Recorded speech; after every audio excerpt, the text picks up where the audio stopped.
When it comes to dating and relationships, the rules have changed. The cultural narrative on dating, love, sex, and marriage has eclipsed the biblical narrative on relationships. Consequently, our kids oftentimes pursue a relationship path that is dangerous and destructive, and they don't even know it. How can we point them to an understanding and practice of dating that leads to their flourishing? What should we tell them about pursuing healthy relationships? There is a lot at stake, and the way we answer these questions will potentially shape or misshape our kids for the rest of their lives. Stay with us as we talk to author and counselor Debra Fileta about dating and relationships on this episode of Youth Culture Matters.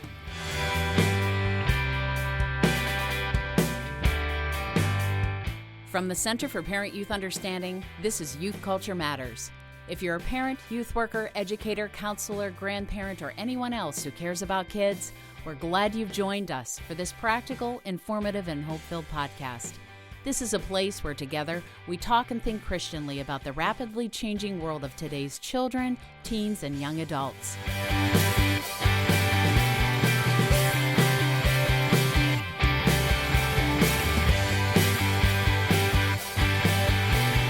Well, everybody, it's summertime and youth culture still matters, so we're here. I'm here with Jason Sochanek. Happy podcast. Yes, working together again on interviews and youth culture fun and keeping everybody up to date. Yes, indeed. Summer been good so far? It's been great. Yeah, having a great time, enjoying the sun. What have you done that's new and exciting? Anything new this year? New and exciting? Yeah. Summer fun that you've never had before. Well, having 3 kids instead of 2 is new. We have a small pool in our backyard. That's new. Okay, it's killing our grass. When you say small, you mean it's like small. It's 3 feet across? Oh, no, it's a little bit bigger. Oh, it's like 10 feet across. It's enough for me at night when it's really hot to go out and sit outside and just get a cool dip in before sweating to death. After dark? After dark? Yeah, it's after dark. Okay, right, yeah. I appreciate that, as do the neighbors. Yeah, what about you? Anything new? A little bit of travel, and actually, you know what? The last couple of days, Lisa and I have done something a bit fun. We bought a used Jeep Wrangler off my son, because their family is growing like yours. They had to upgrade a vehicle, so we bought their Jeep Wrangler, and we are loving it. Did you take the doors off? Because you can't really have a Wrangler. No. We don't. You can't really have a Wrangler without taking the doors off. Nope, don't want to do that. But the top's off, so it's wide open all the way around except for the doors off. Oh my gosh, it's not really a Jeep Wrangler unless you take the doors off. You see, I wouldn't have brought this up if I'd known you were going to tell me we're doing it wrong. Well, you do understand that I owned a Wrangler for something like 12 years. Yeah. And I get it. The only way that it's really a Wrangler is if you take the doors off. Well, we'll do that someday, but I just like having them on. When you're going down the highway, it's kind of nice to have the doors on. No, you already it's not. feel with the top off, you're totally exposed, and you just feel like that offers the door a little is bit not of going to provide any sort of safety. Trust me, it's like opening it doesn't. a moonroof. Yeah, you're taking off the entire top of the car. Let me ask this. I do have to ask this. You own a Jeep now. Have you catched on? Have you caught on? Stop there. Okay, right. Yes. Have you caught on? Thank you. Have you caught on to the hand wave, the hand gesture that is available? Because there are 3 hand gestures. This is good. There's actually only one that's correct. There's only one that's correct. Well, let's hear. Do you know what the hand wave is? Yeah. Do you know what the correct wave. gesture? Yeah, I'm part of a new brotherhood now, sisterhood, brotherhood. You are. Can you give me a demonstration? I just like to see. So you've got your hand on the wheel like this, right? Yeah. That's right. I got it. You did an excellent job. Now, if you had the doors off, there is another appropriate one. Describe that to the side. Okay, to right. the side. You've got your hand up. You got your hand on the wheel. Yes. And for me, it's my right hand. And when it has to be a Jeep Wrangler that goes by. Yes. It can't be any other kind of Jeep. And there are some who are such purists that they won't give the Jeep Wave unless the doors are off. Unless it's a Jeep Wrangler. It can't be a Wrangler Unlimited, right?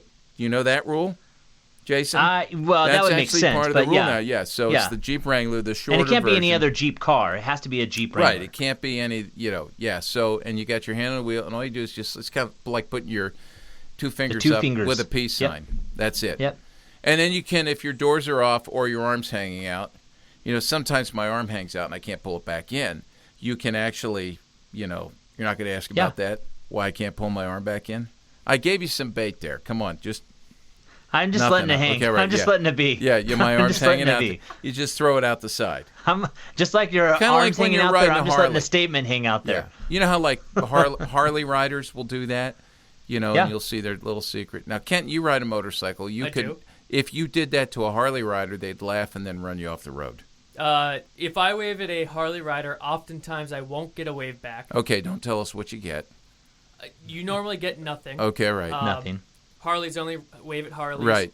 Otherwise, motorcycles in general wave at everyone. Yes. Yeah. It is optional to wave at scooters. Okay. All right. And that's a smart And scooters thing. always want to wave to you if you're on a motorcycle. Right. Yes. But they're sometimes a little bit more enthusiastic than they should be waving to a motorcycle. Yes. But that's another story. It's supposed to be is that casual, true? hand this out. Is all. Hand out. Fingers don't really matter. Depends on how you're feeling that day. But scooters, I mean, their hand is flying out a mile ahead of time. Yeah. To make well, sure they're only try going to get a 35 wave. miles an hour, so it doesn't really matter. And what we're doing here is trying to give people some proper summer etiquette. That's right. It. Yes. That's all like we're doing. taking your doors off. I'm not doing that.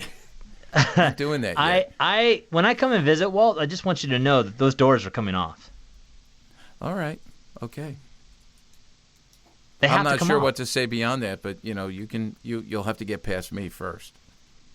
Oh, Okay. Game on now, huh? Oh, this would be fun. Yeah. Does Lisa That'll be a want to whole take the doors game. off? No, I haven't asked Lisa if she wants the doors off. I'll ask. I mean, and if she wants them off, they'll probably come off. I'll take them off. Yeah. And it'll be Good tough for you. getting them back on, but yeah. But she loves it. I mean, it is fun. It's a step below what she would really like to have. If she could snap her fingers and have one vehicle, this is a step below, but it's closer than what she had before. So she'd like to have an old Toyota Land Cruiser. Oh, those are fun. Like the FJ, the old ones. Yep. So they're great, Yeah. great vehicles. Yeah. And they're going for a premium now. Very expensive. Yeah, they are. So, fellas, what do you got going over there? Anything for us today before we... Well, that was a pretty long conversation already. You still want me to ask our Yeah, question? you got a good one? Oh, well, Is it a good one? Yeah. All right, we'll be Well, I don't know. It'll depend on your answer. All right. Okay. Oh, now it goes to us. Well, you guys It's are not- the ones answering. I asked if the question was good, not if our answers would The be question's awesome. good. All right, okay, give it to us. Okay. It's more of just Who's it a going to statement. first, me or Jason? Let's go, Jason. I like that. Okay. All right. I would just like you to describe, if you can recall it, your first date with your wife. I can totally describe it. In fact, there's some discussion whether or not it was really a date. Oh, But I'm in the same boat you are. This is funny. Yeah. Yeah, this is funny. So the very short of what had happened was my brother-in-law had tricked me into a quote unquote time. They called it a date, but a time to meet my now wife. So I had watched a Cubs game with my brother-in-law. He had invited me to go to dinner with he and his wife. That's what I thought. So I anything showed up after ever watching that Cubs game, anything was going to be better uphill.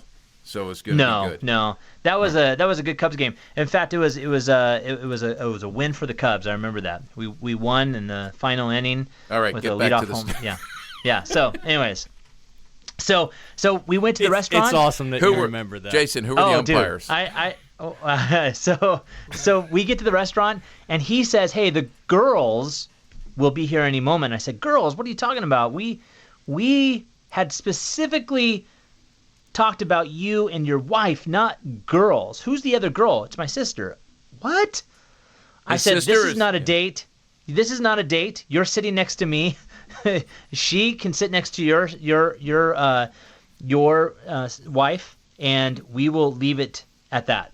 Well, very quickly it became what some refer to now as a date, because we went from there and we hung out afterwards, and then we went back. This was when Lost was kind of in its heyday, so we went and watched 2 episodes over at their house on their TV, and it was in the midst of some really good revelations, and so I was like, oh, and so that was the time together. That was our first time that we ever spent together, and we didn't exchange numbers, didn't do anything, and a week passed, and we ended up a week later. My brother-in-law says, hey, I said, hey, I would like to get your sister's information. I've decided I'd like to be able to make contact. He goes, good, because I was told to give it to you anyways. So, so yeah, from there, we ended up a conversation on the phone, not texting, on the phone, and then led to eventually meeting up in the middle of the state because she was living on one side of the state and I was living on the other. Yeah. What about you? It involves sports. And I was such a big spender. We had known each other for a while, and our first date was we went to a ice hockey game, and then out for pizza afterwards. Pretty exciting. No, that's great. So wait, what was we're not sure if it's a date part? Well, it depends on who you're talking to. If I'm telling the story, it's a date because I asked. If she's telling the story, she's not sure whether it was a date or not. Oh, Let's just leave it at that. This may be the way we lure her into the podcast. Oh, okay. All right. I like that. So I like that. The infamous Jets? No, it wasn't the Jets, but it was in Johnstown, Pennsylvania. It was the what were they at the time? I think they were the Chiefs. The Chiefs, okay. And it's actually it was in the arena where the film Slapshot was filmed. That's Johnstown, Pennsylvania. Oh no, you know what? At the time, it wasn't the Chiefs. It was a team called the Johnstown Wings. So they had replaced the Jets after the flood. It was down for a year, no hockey in Johnstown. Then the Wings came back, and we went to the game, and then went up to Pappy's Pizza. Yeah. Well, you said the movie Slapshot as if everyone knew what that movie was. I could care less about hockey. So I have never heard of that movie. And I will probably never watch it. Well, this is going to be a conversation for another time because it will be. I can see on Chris's face the fact that you are so adamant about soccer and now you're writing off hockey. This raises questions in my mind too, but we'll come back to that. Not at all. Let's just say that soccer players do not play hockey, but hockey players play soccer. That's a very important fact that you need to understand. But with that, let's go ahead. I will honor our transition. Yeah, let's go ahead and transition. There's no need to discuss this. Yeah. So, yeah. What? But before we come to... What he's doing, he's playing mind games. That's what he's doing. He's just trying to mess with us. He has these things written down, then he says them. And, we're not stupid, but it sure makes you feel that way. I think in soccer that would be called a flop. Yeah. You should get a yellow card or something. Yeah, it's a diversionary tactic. A flop. Yeah. Oh, very nice. Well, thanks for the question, guys. Yeah, that was good. Well, hey, before we get into our conversation with our guest today, I do want to just transition very quickly to a conversation about one of this summer's popular songs. It's actually been on the Billboard Hot 100 for quite some time. And you actually, Walt, did a 3D review of Shape of You, Ed Sheeran. Yeah. Ed Sheeran. What's Ed the correct way? Ed Sheeran. Ed Sheeran. Yeah, so Ed Sheeran. As the podcast listeners always know, I have one more time. An interesting Ed Sheeran. Ed Sheeran. One more time. Yeah. Ed Sheeran. I like to emphasize inappropriate. A lot of headers back when you were playing soccer. Yeah, that's right. Right. That's why I go wash my car. Yeah. But that's another story. But so you did do a 3D review on Ed Sheeran's song "Shape of You," and I would love to hear thoughts. I know I have some of my own, but maybe highlight. Really, and by the way, I'll mention this because we've really geared up over this summer to talk about the 3D methodology that we came up with years ago here, and we have this little guide that people can get. It was Chris just worked on with our designer on a redesign and editing it and revising it a bit to bring it up to date. And it's called How to Use Your Head to Guard Your Heart, a 3D guide to making wise media choices. We changed it from responsible media choices to wise. We want to emphasize wisdom. We really feel like most of us as Christians engage with pop culture purely at the level of being entertained. We don't think about it. And so when it comes to media and all the screen time we have as adults, all the screen time our kids have, we want to get people to think biblically and Christianly. Think critically about these things. What's being said and how does it influence us? So we have this little scheme. The 3D thing is discover, discern, decide. And if anyone's interested, we'll include a link. You can learn about the 3D guide. But we do these reviews using that paradigm, discover, discern, decide. So when the song came out, it was really interesting. It was a pre-release off an album that came out in March. The song actually came out in January. We were talking when we were off before we started to record here that the official video on YouTube is at the beginning of July was approaching 2 billion views. I mean, that's amazing when you think about that, the video for this song. And the video is kind of metaphorical related to the video. People would think once they read the lyrics that maybe the video would be rather explicit. It's not. It's rather tame, relatively speaking. But the gist of the song is this. You can tell the story of the song very quickly. Ed Sheeran is looking for someone to hook up with, and he goes to a bar, and he's having drinks, doing shots with his friends, and he spots this girl, and he's really taken by her appearance. They start to dance. That leads to that night, and for the course of a week, regular sexual hookups, and then it's quite telling. You get to this, and he's talking about basically what drove me here is I'm in love with the shape of you. That's thus the title. I'm in love with your body, but where it really shifts, and I think it's quite telling, is when it gets to the point where he sings, 1 week in, we let the story begin, we're going out on our first date. So after a week of sexual encounters, now they're going to start to date. And I just thought it was interesting to talk about today, because we're going to talk about dating when we come back from the break, that this is the way it works in our culture now. It does. And it's just flat, right out of the gate, sexual encounter, and if anything happens after that, if we exchange names, we date. Yeah, this is the conversation from one college campus to the next. When I'm visiting college campuses, this is the conversation. This is often how a dating relationship takes form, is there's a hookup, there's a period of hookups, and then dating is then pursued. In fact, if you speak to a lot of females on college campuses, what they will say is that in order for them to actually get a date, a lot of times the hookup has to come before any sort of date. So they are hooking up in order to get dates rather than allowing the date to then move into something more.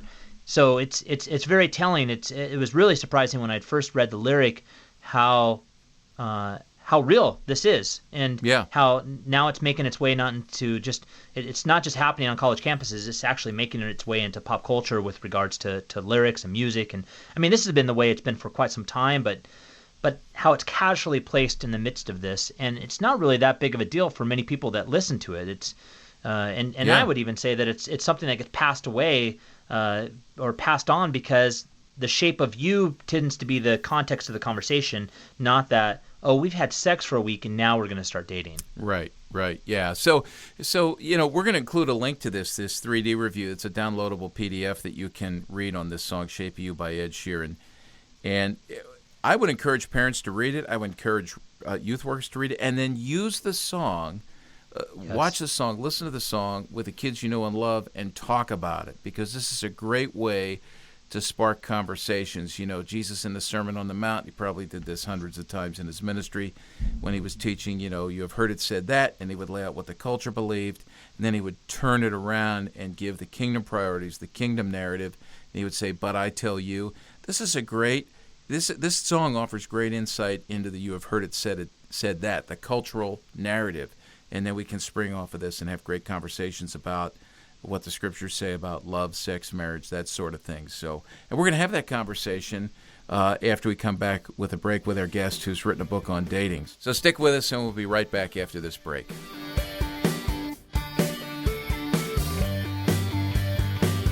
We're excited to announce that one of our most popular CPYU resources of all time has just been released in an updated and revised format. Tens of thousands of kids have been trained by their parents and youth workers to think Christianly about music and media with our How to Use Your Head to Guard Your Heart 3D Guide to Making Wise Media Choices. This easy-to-use teaching tool needs to be in your youth ministry toolbox if you desire to teach your students to integrate their faith into all of life. Jesus calls us to follow him, and that includes following him into the 6 to 9 hours a day of screen time that shape and mold the beliefs and behaviors of our kids. To learn more about our 3D Media Evaluation Guide and to order a copy for every member of your youth group, go to our website at cpyu.org. Teach your kids to engage with media to the glory of God.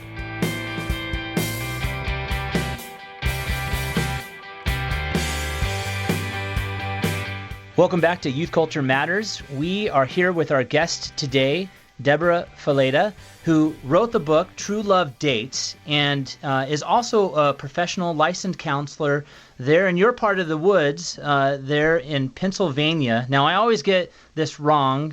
People say it. In your neck of the woods. Lancaster, no. Pennsylvania. How did I do? No? Bad. Okay. Well, she's just right outside of there. I try my best. I try my best to not reference that city because I always seem to get it wrong. So any of you that are listening from that part of the country, I deeply apologize, and I blame it on my accent. So, because here in the Pacific Northwest, we do not say things correctly, obviously, like they do there on the East Coast. Regardless, we are excited to have Debra here with us. She brings a ton of insight and talent, and she will be talking some about her book. She also has a website, truelovedates.com, that just really builds upon a lot of what you find in her book.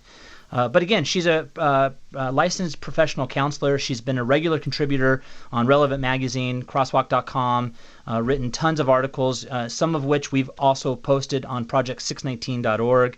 And so we're just incredibly grateful for her insight into sex, love, relationship. And we want to welcome her now to the Youth Culture Matters podcast. Debra, thank you for joining us. Thank you, Jason. It's good to be here with you guys. Well, this is such a treat. You know, we've had some conversations offline, and I'm excited for youth workers, parents to be able to hear and learn from you in the midst of all that you speak about, and actually travel around the country speaking on, not just writing on.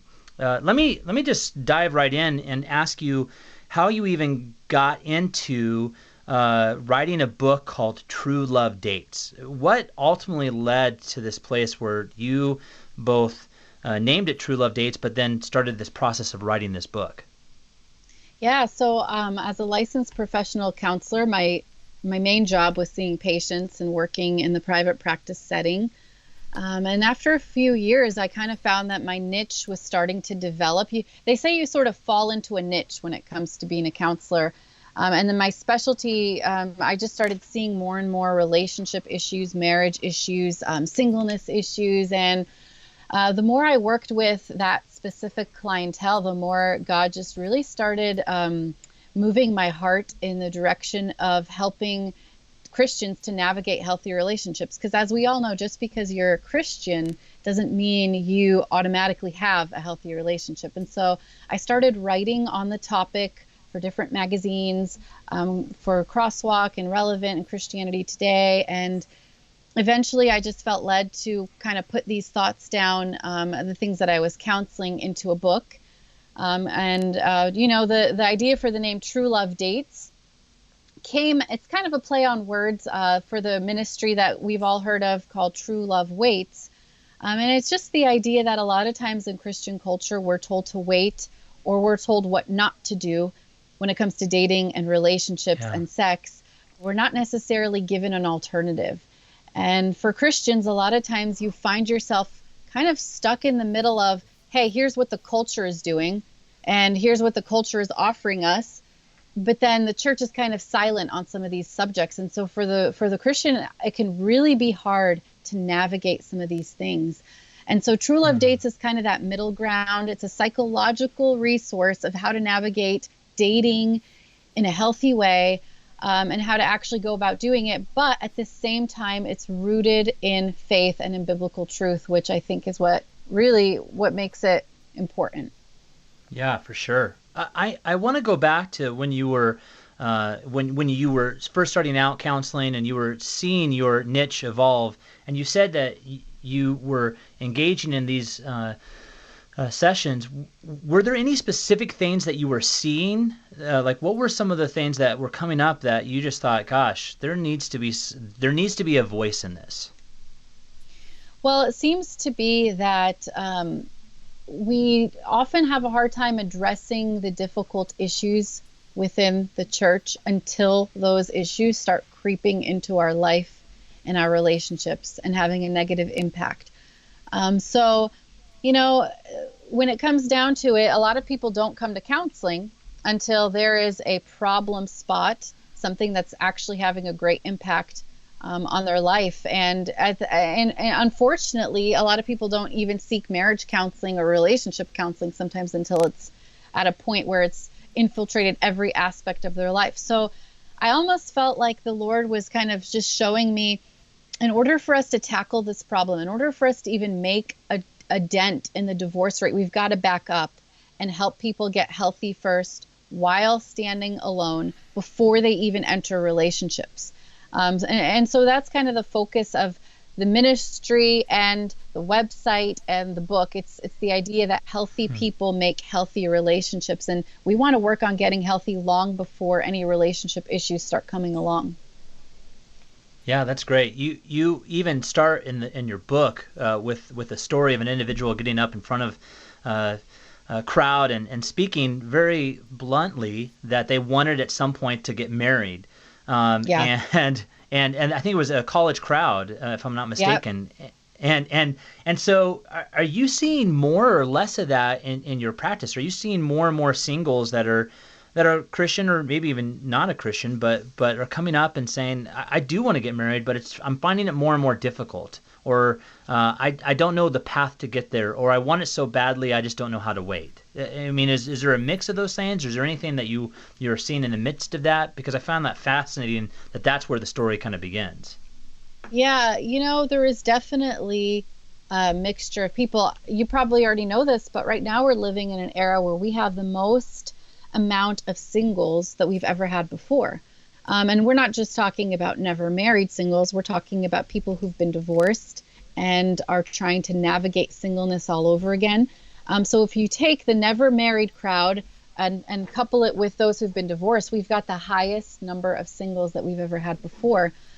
And you find that, half of them are ready to get married tomorrow, and the other half are terrified of marriage because they have seen marriage from generations before that maybe wasn't done well. And so you've got Christians who are either on one side or the other of the fence. It's like they're ready, they want to just do it as soon as possible, or on the other hand, they're afraid. And so I think the key to reach both of those crowds is simply to teach them and educate them and just show them, prepare them for relationships, prepare them to get healthy internally, and just to kind of show them what that health will do from the inside out as it starts impacting the relationships they tend to find themselves in. I got a That's question. Go ahead, Jason. Yeah. Well, I'm just to I want to get to Walt's question, but I find that fascinating that we have more singles than ever before, but yet what statistically we're finding is I think it's something like for every 294 books, I think it is, on marriage, Christian marriage, we only have one for singles. I find that we need to have more of a voice, but why do you think it is that there's not more individuals like yourself that are speaking about this huge gap and this growing population? That is such a good question. It's so interesting because we have people prep for every aspect of life before they can get a license, right? Like if you're going to go into a career, you need to learn, you need to get educated. If you're going to learn how to drive, you need to clock so many hours, But marriage, it's like, here's your license, go learn along the way. And these people are getting into it really unprepared. And the problem is, as a church, we don't actually focus on that time of singleness as a time of preparation and education. It's almost like the clock is ticking, get married as soon as you can. But this stage of life, which I believe we could use so well. I mean, singleness could be such a time of learning and preparation. But for some reason it's neglected. And unfortunately, I think some people do get passionate about it along the way while they're single. But then as soon as they get married, there tends to be a change of focus. Like, now that I'm married, I'm just going to do marriage ministry, or now, you know what I mean? A lot of the people who are doing this ministry to singles are people who are actually single. But unfortunately, it seems that when marriage comes along, the ministry focus also changes as well. So it's a tricky subject, and I don't know that there's answers, but I think having conversations like this and also reminding church leaders what an important stage this season of singleness is. For some, it's not just a season. For some, it may be lifelong. I mean, how can we make the most of it? How can we encourage our singles, and how can we get them to a healthy place so that when they do get married, we have more successful relationships in the body of Christ as well? Yeah, I'm going to ask you about that, the successful relationships. I'm trying to think back, 25 years ago, when I was starting to immerse myself more in generational studies and what it was that marked the different generations. One of the things with, Gen X and starting to see a bit of PTSD, counselors were seeing that in their lives, and much of what inflicted or caused the trauma was marital breakdown, what they were living with growing up. They see that narrative, they believe that narrative, they don't think marriage is going to work, so, cohabitation's on the rise. But what I want to ask you specifically about is another side to that as culture has moved and you've studied this or you've talked to people, what are some, that's the family narrative. What about the narratives that come from popular culture? What are you seeing and hearing there? And are there any specific narratives, and I would say in the world of music, in the world of television, in the world of film, that you're seeing and hearing about love, sex, marriage, dating, that really have caused you to sit up and go, man, that is bad. We've got to offer a truthful alternative to that. For sure.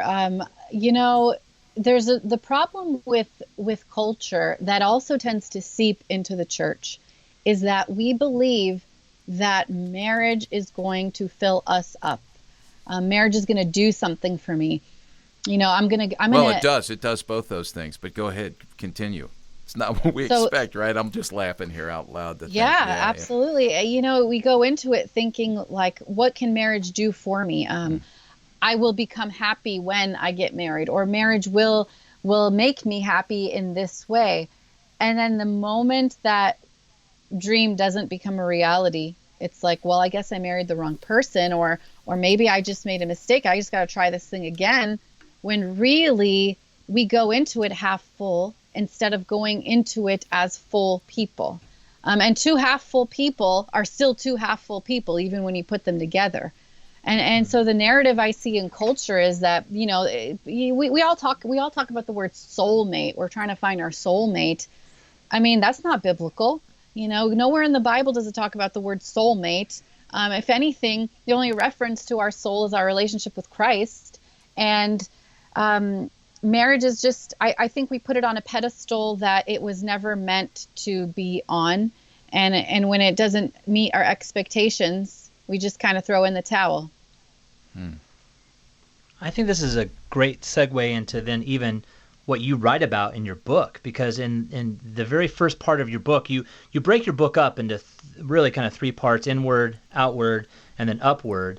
Yep. And so the inward aspect, maybe you can go into a little bit of that, because it seems like this is a good segue with what you're talking about, being aware of self in the midst of the culture we live, and understanding of the place maybe dating relationship takes form. So could you describe that a little bit?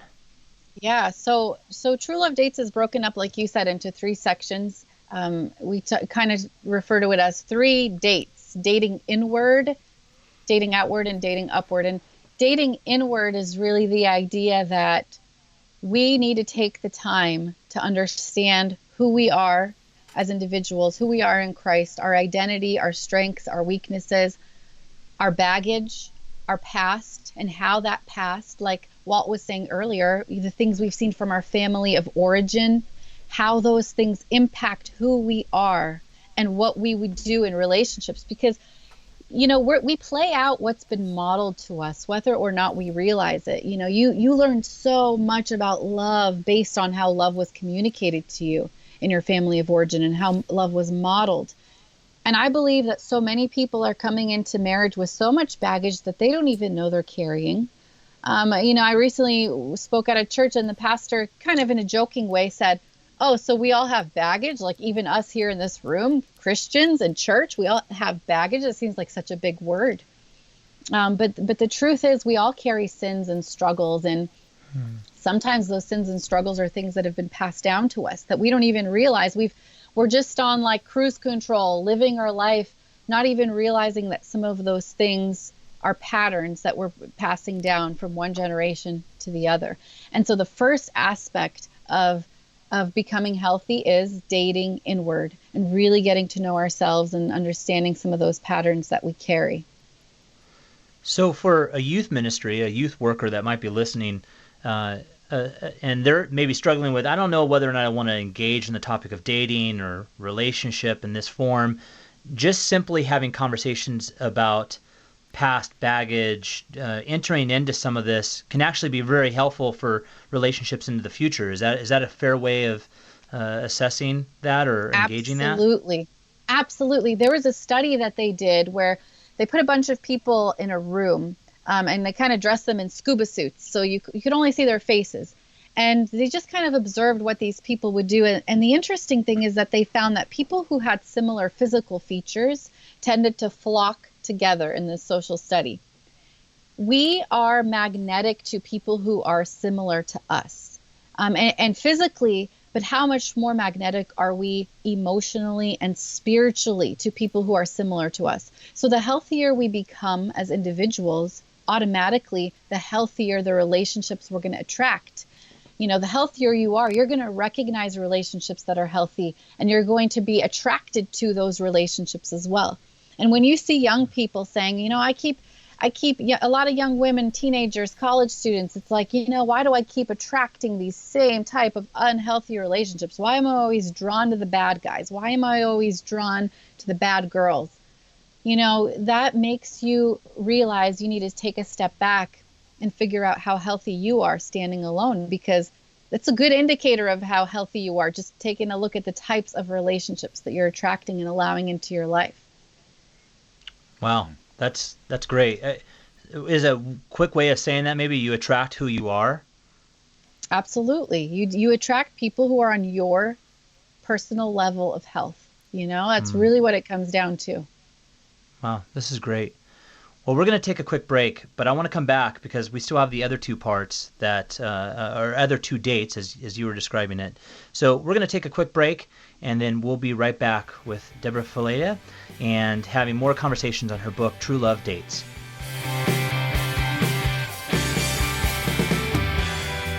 Here at CPYU, we want to help you help parents stay up to date on today's youth culture. One of our most popular resources is our monthly parent page.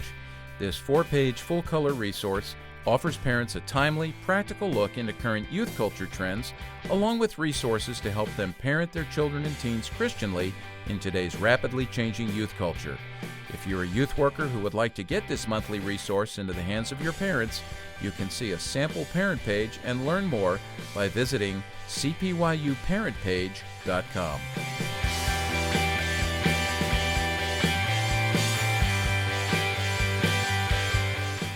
Welcome back to Youth Culture Matters. We like to do this thing, Debra, called Take 5. And so Walt is going to be doing it today. Typically, it's I that get to do the asking, but today he's going to be doing the asking. And so he's going to ask you 5 random questions, just allows for our listeners and for ourselves to get to know you a little bit better. So, Walt, I hand it over to you. Yep. Ask away. Okay, all right. So here's the first question, and you answer these as quickly as you can, off the top of your head. So I'm going to give you 2 tickets, one for you, one for your husband, to see anyone in concert, living or dead. Who will you go see? We would go see U2. Uh-huh. Did you do that a couple of weeks ago? When they were in No, Philadelphia? we didn't. Yeah, my wife. We didn't. Well, you'd have to get me a babysitter too, Walt, not just a couple of tickets. Okay. No, I'm only giving you the tickets because if you know what those cost. Actually, if it's U2, I'm only giving you 1 ticket. So that's the way that'll work. But yeah, we went down to see them in Philadelphia a few weeks ago when they were here. All right, second one. Your honest feelings. Give us your honest feelings on shoe fly pie. I'm not a huge fan of shoe fly pie, although it's the thing to like around here. Yeah. Okay. What is it you don't like about it? Anything in? I think it's the molasses taste. Yeah. It's just not my thing. Okay. Jason, do you like that? What is shoe fly pie? I have never heard of shoe fly pie. You are so socially it's one backwards. Of those Lancaster things too. Yeah. Man, these are like that and sweet tea. For some reason, sweet tea out in your parts. No. Sweet tea's not here. That's in the it's South. Southern Hey, I have been to some of your camps out there, and sweet tea, I'm just telling you, it's a big deal. So, all right. I So don't get now that. What's frightening but what is this? Yeah. Kenton is shaking his head yes because he agrees it's a big thing. Is Kenton the bar? I mean, should we set Kenton up as the bar on this? Is that... Chris, go ahead and answer that just real describe quick. what is this Hang pie, with us, real quick. Hang with us here, Deborah. We'll be right back to you, but we've got an interruption here because when Kenton shakes his head yes, that's frightening. Yeah. Kenton, I don't know about this, Kenton. Anywhere you go around here, you have an option for sweet tea. I mean, it's a thing. It is true. No As an restaurant you outsider, go to. I see this all the time. I got to disagree. I mean, when I'm in the South, that's what. Too. Yeah. In the South. South, No, most definitely. We do have to remember. The South is Southern Lancaster County for Kenton. But Kenton eats at Chick-fil-A, or Chick-fil-A. Oh yeah, okay, that's it. So all of Gotcha. the places that he Right. eats offer sweet tea. The South might be the place for sweet tea, but you can't deny that sweet tea is still a highly prevalent thing in the area. Yeah, we don't have sweet tea in the All Pacific right. Northwest. I'm cutting this off it just doesn't right now happen because this is ridiculous. Yeah, this. Okay, is, real you quick, guys, you're shoe fly pie erroneous. before we go on. Yeah, What is it? Do you Is want it to molasses? explain it, or do you want me to try? It's got kind of a crummy crust and a crummy on if it's top. wet bottom or dry bottom. A little goopy in the middle. Yeah, it is. It's really goopy. Yeah, it's like a Jason. Come on, it's like a Granger pie. You know what it is? It's pecan pie without the pecans. There you go. That's good. That's a good descriptor. That goopy. I like that. I never heard that before. Pecans. I don't know. Yeah. Something like that. You guys are describing something that sounds like a dirty diaper. That's what this sounds like. Is that 'cause a dry bottom? or a wet bottom? Yeah. I mean, like the.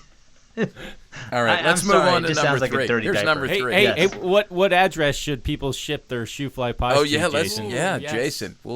No, Yeah, do not that's ship what we're gonna do. Jason, The fruit shoe cake, fly now the pie. shoe fly pie. I'll Right. include the address on the website. Yeah. All right, number three. Are you ready? Ready. Bring it back here. If you were an Olympic athlete, in what sport would you compete? Ping pong. Really? You came up with that really fast. Do you play ping pong now? Is that a big sport for you guys, or? Well, it's pretty much the only thing I can beat my husband in. Oh, okay. So you're on So your way. I do enjoy ping pong, but I just don't have other athletic ability. It's just not my thing. So, but Okay. ping pong I can do. Yeah, good. We've thought about getting a table in here. I have anyway. But I refuse with these guys because you'd never get anything done. It's already, without ping pong, it's already bad enough. All right, so number 4, what is your favorite place on Earth? The beach. Okay, you got a specific beach you like to go to? Well, we actually just moved a year and a half ago. We were living in West Palm Beach, Florida. So that was Okay. awesome. But typically now we don't travel that far. Now that we're living on the East Coast, we just go to Bethany Beach. Okay, in Delaware. All right, good. All right, last question. Now, this one should be very easy for you. And I'm really curious about your answer to this, but it's pretty simple. It's an either-or question. Phillies or Cubs? Philadelphia Phillies or Chicago Cubs? Well, that's a tricky one. My Your husband's from hesitation. Chicago, and I'm from here. So which one do I choose? I don't know. That's a I'm tough asking one. you. I'm not asking him. And a lot hangs in the balance here. Okay, I'm going to go with Philly. There you go. I like that. That's the right answer. Ding, ding, ding. Hit the bell. That's a good one. Yeah.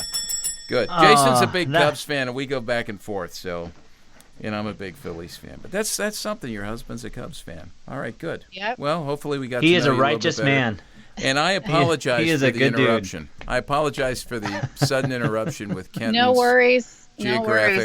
his geographic issues. So now time for sweet tea and shoe fly pie all around. That's right. Yep. Oh, that'd be horrible together. Yeah. Man, that would just be a horrible day. I'm sorry. Take it, Jason. That is just a headache waiting to happen, I feel.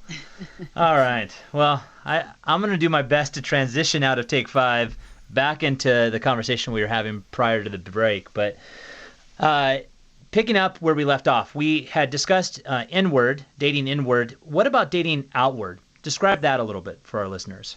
Sure.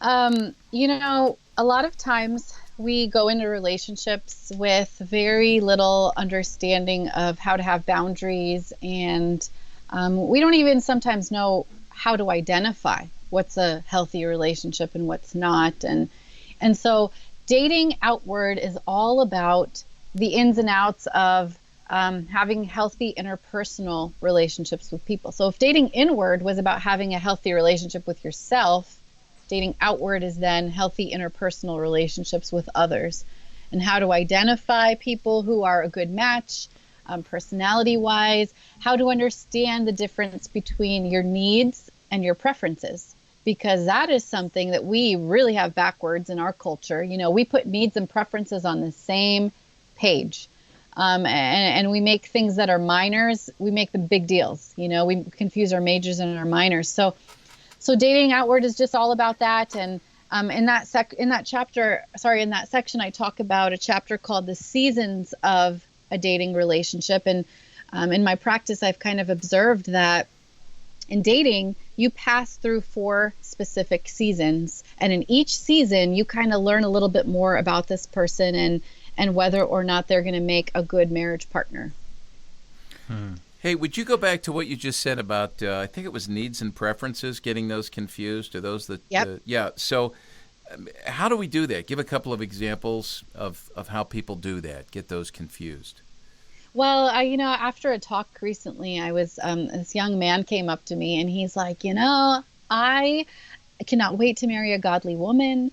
I want her to have a missions focus. I want her to be sold out to Jesus. I want her to be committed to reading the word and praying. And, but I also want her to look like a supermodel.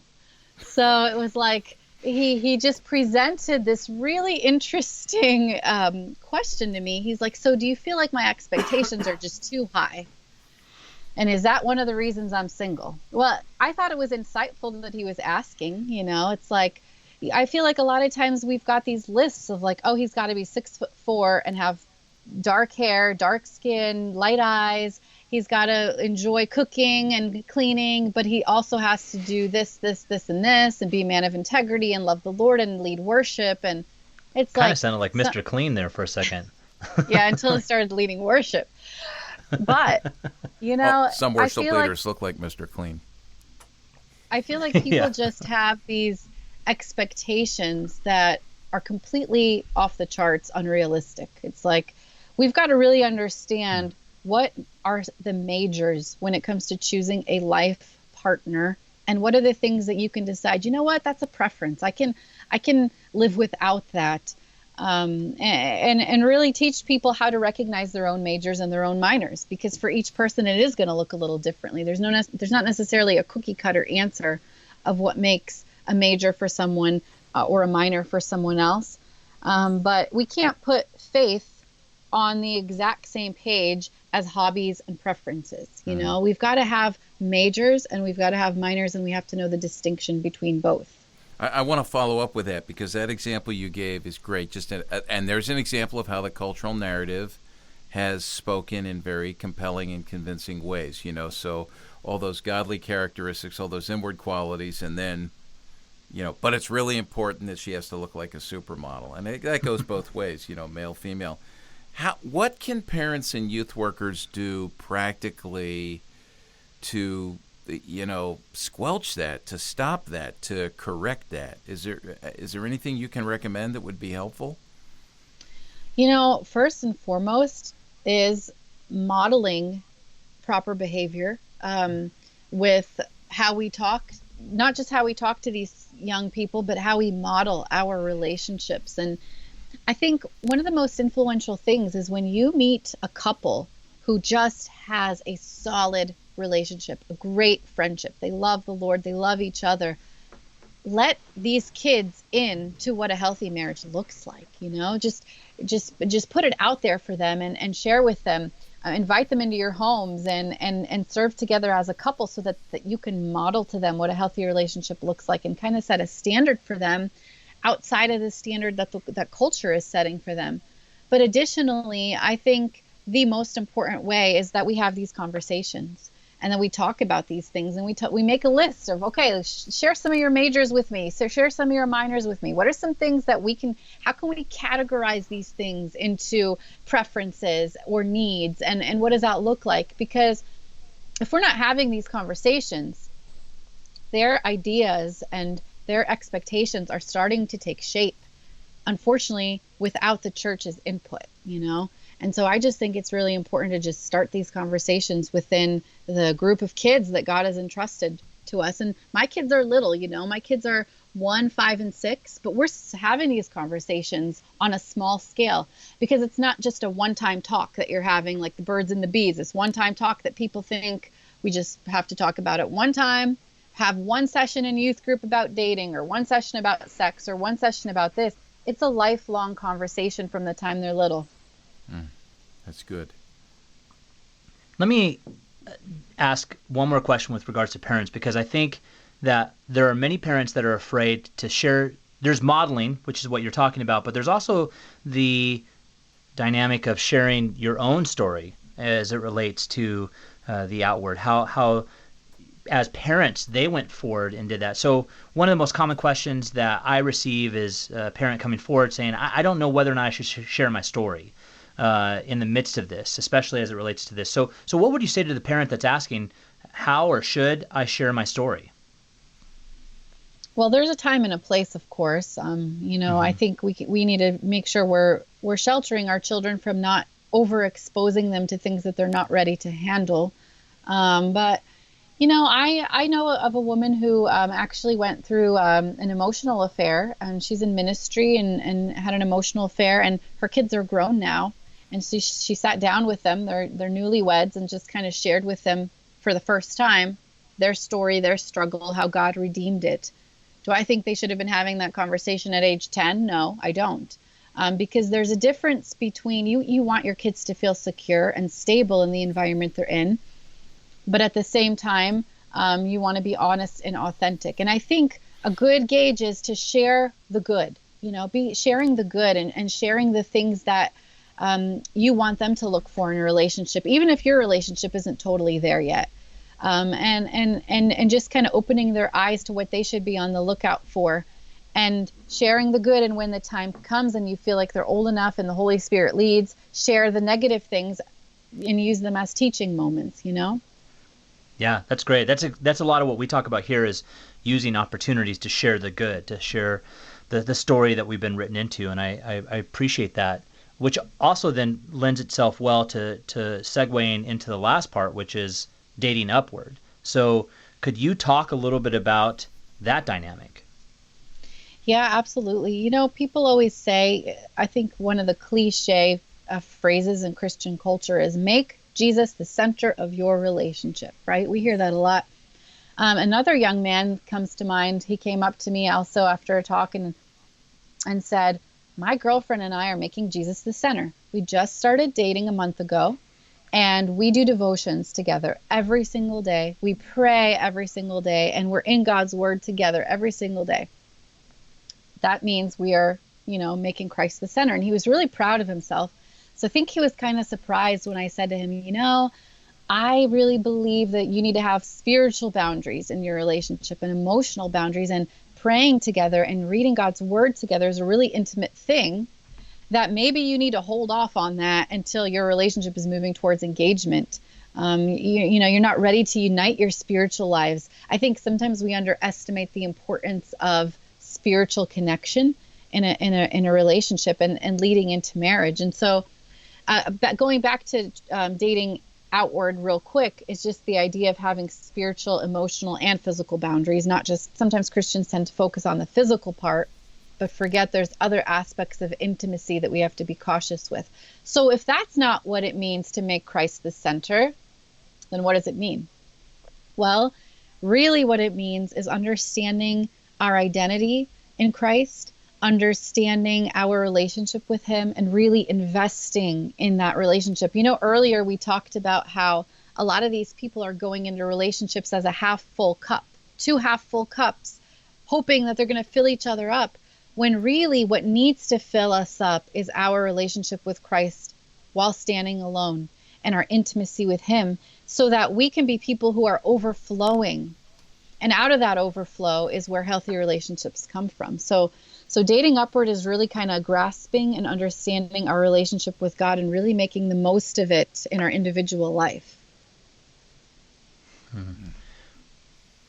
What do you say to someone then that is, this happens a lot in youth groups, and it's gotten a bad term, but I'll use it anyways, which is missionary dating. But the idea that one is pursuing Jesus, the other may not, but they think by bringing them into a relationship that it's going to somehow increase the other's relationship.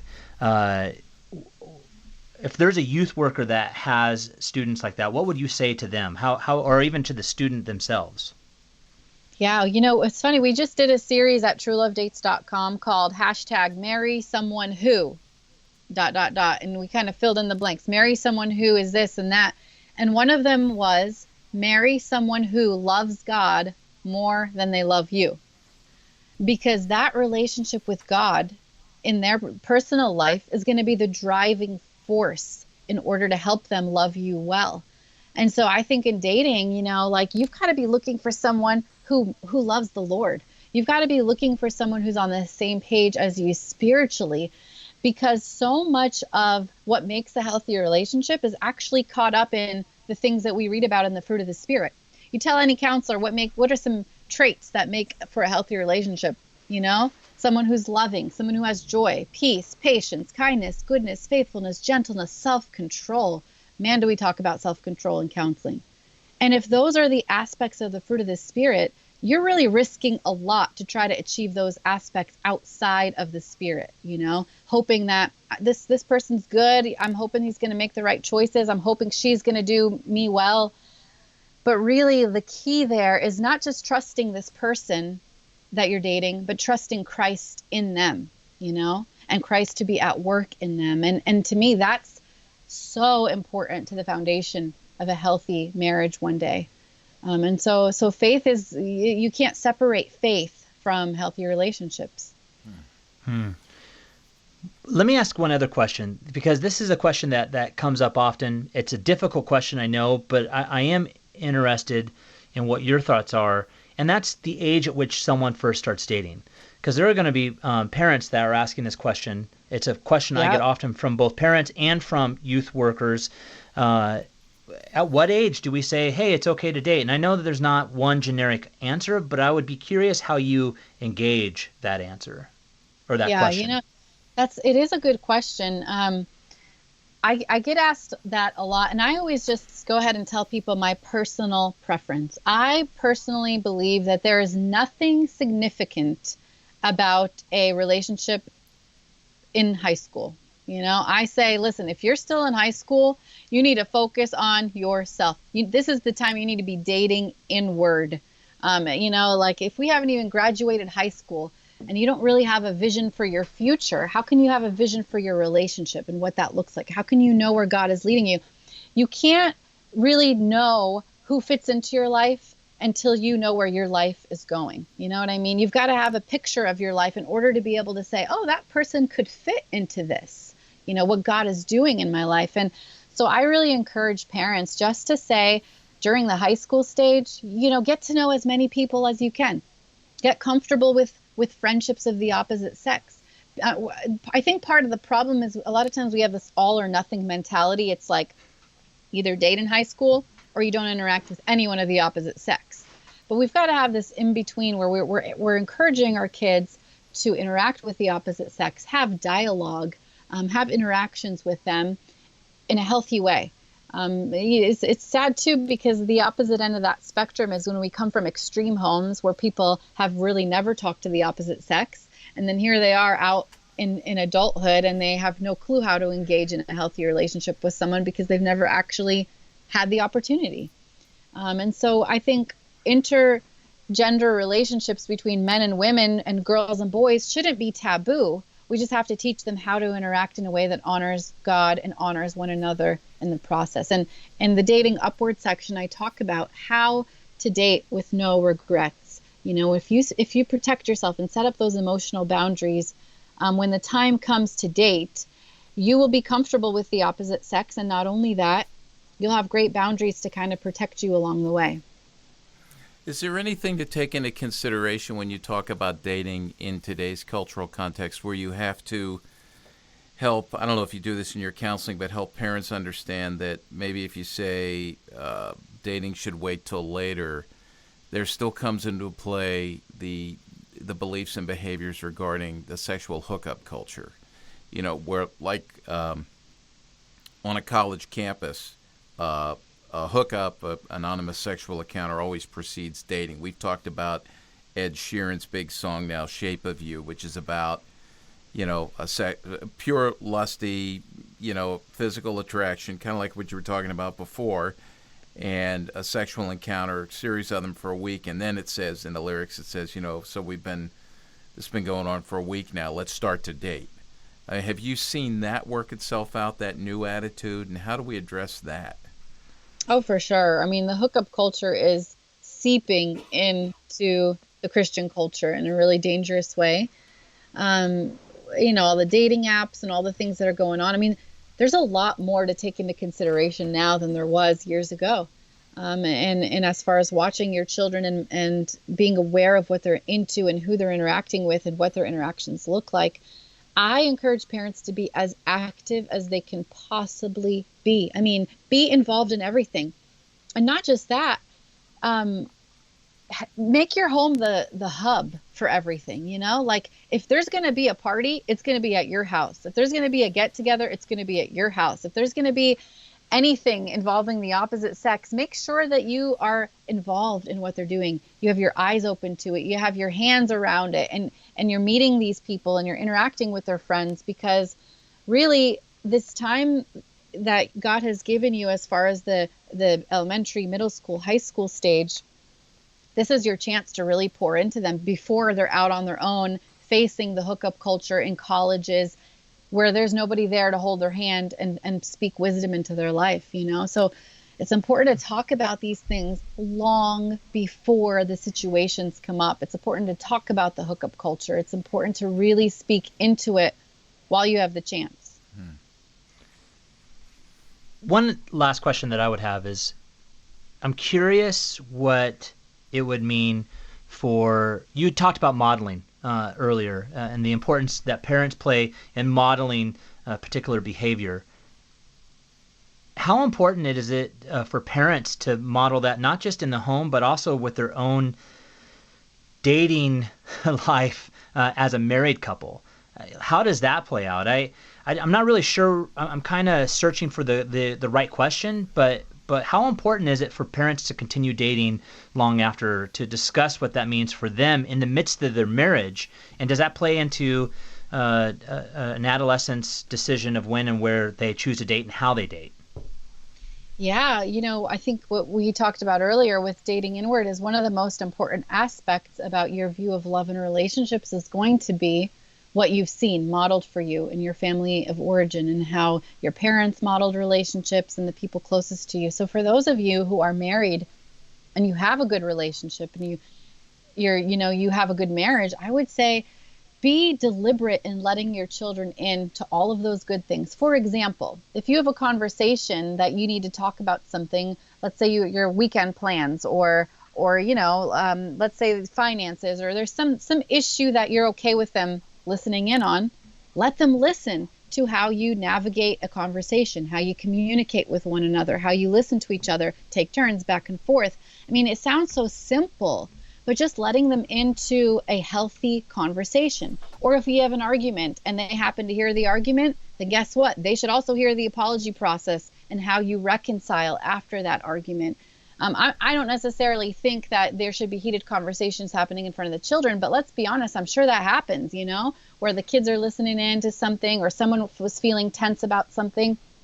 What an incredible teaching moment to kind of teach your kids, here is how you model reconciliation and forgiveness and apology. And here's how here's how to actually give someone a proper apology and what that looks like. And also another piece that parents tend to forget, 2 other things, your affection with one another. Let's not just leave affection for the bedroom where the kids aren't seeing a glimpse of it. We want to show them healthy, proper affection between husband and wife and what that looks like on a daily basis, as well as spiritual intimacy. What does it look like to pray with your wife or pray with your husband? What does it look like to pray with your family? What does it look like to model conversations of what God is doing in our lives? Because that's what married people should be doing, and just to allow their children glimpses into those different aspects of intimacy and a healthy relationship is the best way that you can model it. And I think sometimes we don't even think about those things. We're not deliberate about letting our children into those moments. So the more deliberate you can be, again, using those as teaching moments, the better it's going to be for your children in the long run. Gosh, this is great. Debra, thank you so much. I do want to ask if there are any other resources, spaces that we should direct individuals to that you would recommend to continue this conversation. We talked a little bit about dealing with our inward, our baggage and whatnot. Counseling is such a great resource. As a professional counselor, it's something I'm a huge advocate of, obviously, but I feel like everyone should take some time in their life just to take a couple sessions with a counselor and work through some of that stuff that they may or may not know even exists.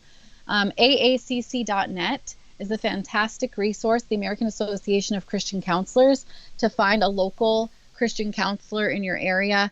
The other thing that just came to mind, Focus on the Family also has a great database for professional counselors as well that are local to your specific area. So I just really recommend, whether you're a couple who's struggling and you're like, I can't let my kids in because my relationship isn't where it needs to be, or whether you're dealing with your own personal baggage or wondering if your adolescent or college student may be dealing with some things, I recommend that everyone take some time and money and invest in the process of professional counseling for themselves. And what's your website again? Give us the address of your website. It's truelovedates.com. Great. We'll include links to all these things, so thanks. Absolutely. Yeah, thank you so much, Debra. This has been a great conversation, and I'm sure it's one that will hopefully continue long after the podcast, but also I'm sure we'll have you back on to have further conversation, because this is not something that is going away. Like you said, singles are a growing population, and we need to be having honest and fruitful conversations. So thank you for helping us take that first step. Absolutely. Thank you. Thank you guys so much for having me. Thanks. Such a blessing. Well, thank you for listening to another episode of Youth Culture Matters. We'll be back again soon with our next episode. Thanks for joining us for Youth Culture Matters, a podcast from the Center for Parent-Youth Understanding. If you'd like to learn more about today's youth culture, visit our website at cpyu.org. And if you have any questions, comments, or feedback, email us at podcast@cpyu.org.